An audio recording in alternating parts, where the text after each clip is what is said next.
अगर रात के अंधेरे में कोई आपको आपके नाम से बुलाए तो क्या आप पीछे मुड़कर देखेंगे? राघव ने भी यही गलती की थी। रात के 11:30 बज चुके थे। हाईवे नंबर 44 पर घने कोहरे की चादर बिछी थी।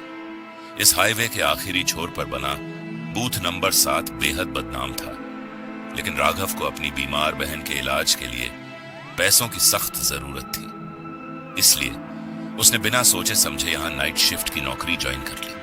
तभी राघव के फोन की घंटी बजी। उसके दोस्त समीर का फोन था।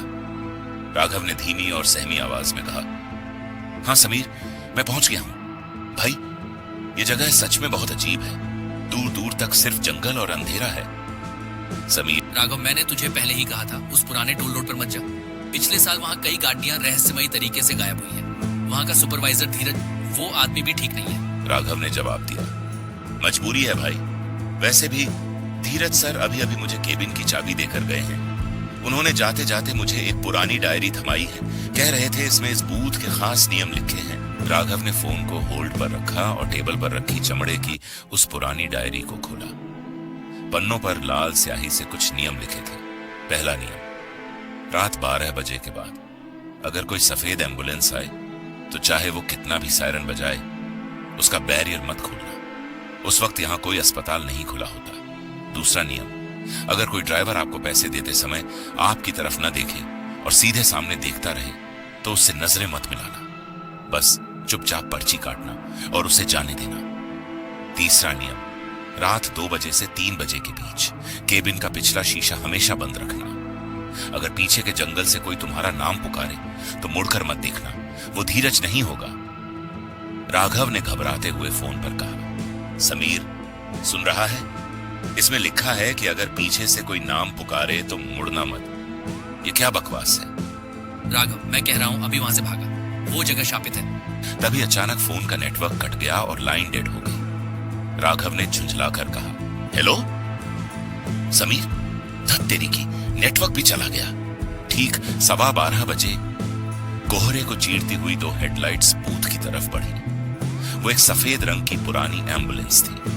उसका सायरन बंद था, लेकिन जैसे ही वो राघव के केबिन के सामने रुकी, उसका सायरन बजने लगा। राघव का दिल जोर जोर धड़कने लगा। उसने एम्बुलेंस के अंदर देखा।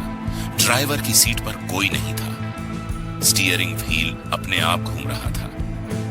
राघव को पहला नियम याद आया। उसने कांपते हाथों से बैरियर का बटन छोड़ दिया और नीचे झुक गया। करीब 2 मिनट तक सायरन बजता रहा और फिर अचानक सब शांत हो गया।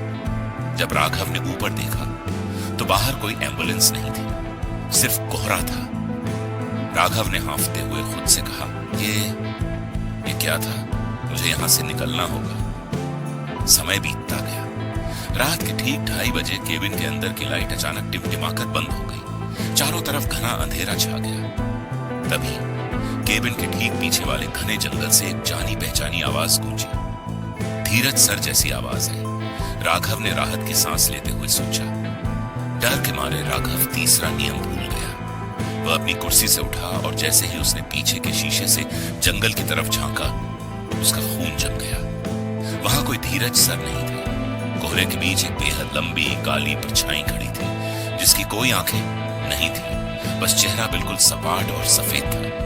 वो परछाई हवा में तैरती हुई सीधे राघव के केबिन की कांच की खिड़की की तरफ बढ़ने लगी और कांच पर अपने नाखून रगड़ने लगी। राघव चीख पड़ा। उसने तुरंत डायरी का आखिरी पन्ना पलटा, जहां नीचे छोटे अक्षरों में एक आखिरी लाइन लिखी थी, अगर तुमने पीछे देख लिया है तो अब तुम इस हाईवे का हिस्सा बन चुके हो। तुम्हारी शिफ्ट अब कभी खत्म नहीं होगी। सुबह की धूप खिली, कोहरा छट चुका था। समीर अपनी बाइक से घबराया हुआ टोल बूथ नंबर 7 पर पहुंचा।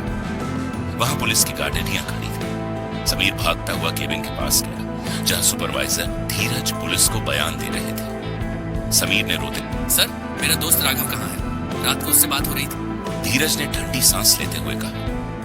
समीर ने पूछा। धीरज ने कहा, बेटा, मुझे अफसोस है, हमें सुबह केबिन पूरा खाली मिला। राघव का कहीं अता पता नहीं है, लेकिन सीसीटीवी कैमरे में रात के 3 बजे की एक फुटेज आई है। एक काले रंग की कार टोल पार कर रही थी और राघव उस कार की पिछली सीट पर बैठा हुआ था। उसकी आंखें पूरी तरह से सफेद थीं और वो कैमरे की तरफ देखकर मुस्कुरा रहा था।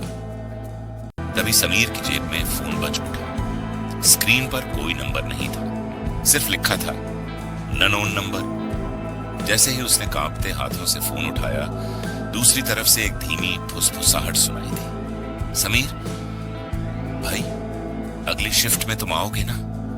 मैं यहां तुम्हारा इंतजार कर रहा हूं।